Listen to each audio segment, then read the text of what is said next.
জুমার দিনে মারা গেলে মৃত ব্যক্তির সাথে কি ঘটে জানলে আপনি অবাক হবেন।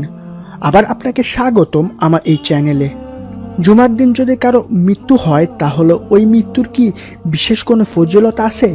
অনেকের বলতে শোনা যায় জুমার দিন মারা গেলে অনেক ফজিলত, সুতরাং এই দিন কেউ মৃত্যুবরণ করলেই বিনা হিসেবে জান্নাতে চলে যাবে।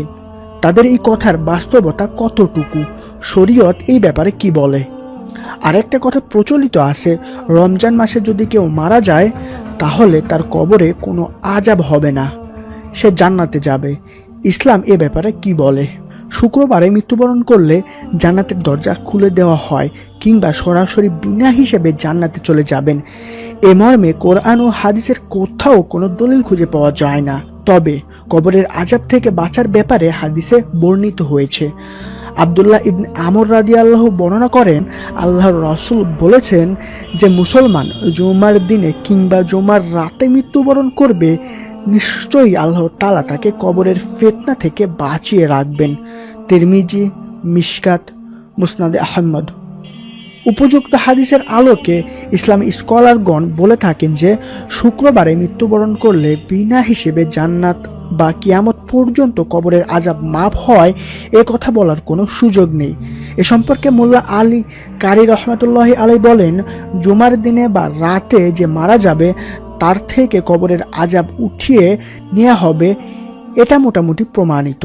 তবে কিয়ামত পর্যন্ত আযাব আর ফিরে আসবে না, এ কথার কোনো ভিত্তি আমার জানা নেই। এই থেকে বোঝা যাচ্ছে শুক্রবার দিনে অথবা বৃহস্পতিবার দিবাগত রাত থেকে নিয়ে শুক্রবার সন্ধ্যার আগ পর্যন্ত এই সময়ের মধ্যে কোনো মুসলিম ব্যক্তির মৃত্যু হলে সেক্ষেত্রে আল্লাহ তাআলা তাকে বিশেষ মর্যাদা দিয়ে থাকেন, অর্থাৎ তাকে কবরের আযাব থেকে, ফিতনা থেকে মুক্তি লাভ করিয়ে থাকেন।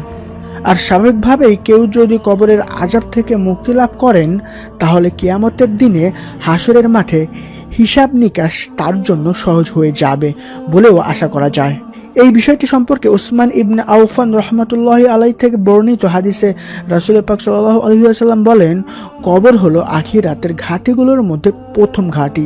এই ঘাটিতে যদি কারোর জন্য প্রশ্নোত্তর সহজ করে দেয়া হয়, এই ঘাটিতে যদি কেউ কোনো বড় বিপদে না পড়েন, অর্থাৎ সহজেই পার হয়ে যান, তাহলে পরবর্তী ধাপগুলোও তিনি সহজেই উত্তীর্ণ হতে পারবেন, সেই আশা করা যায়।